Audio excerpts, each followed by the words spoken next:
Hi everyone, welcome to the 33rd episode of Bookseller Bill versus the Insurmountable to be read pile. I'm Bookseller Bill. I'm a bookseller at An Unlikely Story, and that's a bookstore in Plainville, Massachusetts, owned by Jeff Kinney. Plug, plug, plug.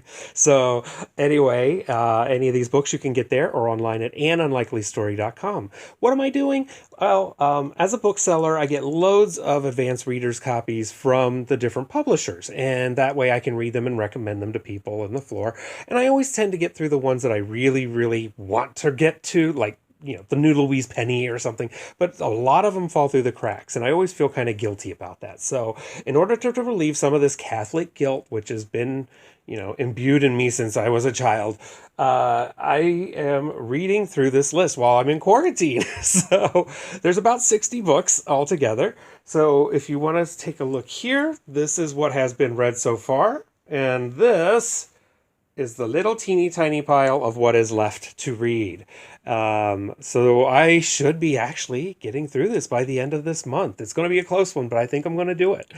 Anyway, so first off, what are we talking about today? The book I finished this weekend is actually a classic. It's been released by Vintage. It's called Up the Down Staircase, and this is by Belle Kaufman.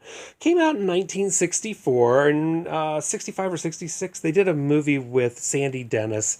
Kind of miscast. Not a great film, but passable. It doesn't give you even a hint of how ingenious this book is. If you're a teacher and you've not read this book, you have to read this book. You have to. It's like a requirement to become a teacher, I swear. So, what is Up That Down Staircase? This is the story of the first term of a new teacher who is idealistic and ready to turn those kids around, and she basically gets the hardest classes in a Bronx public school.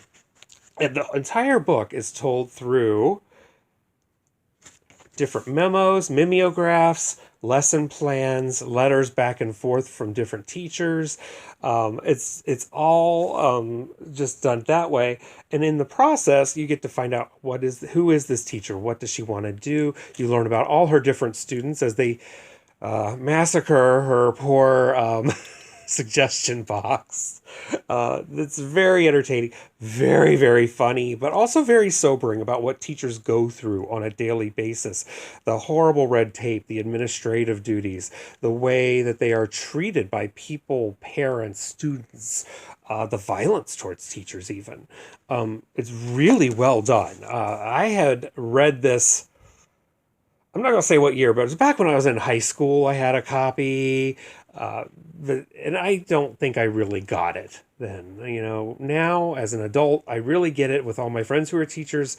This is just the funniest, most tragic, wonderful book.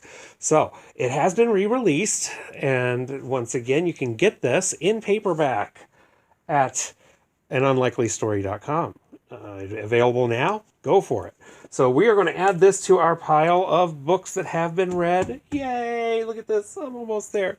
So anyway, till the next time, sit back, relax, read a good book, wear a mask if you go out, and please, everybody, stay safe.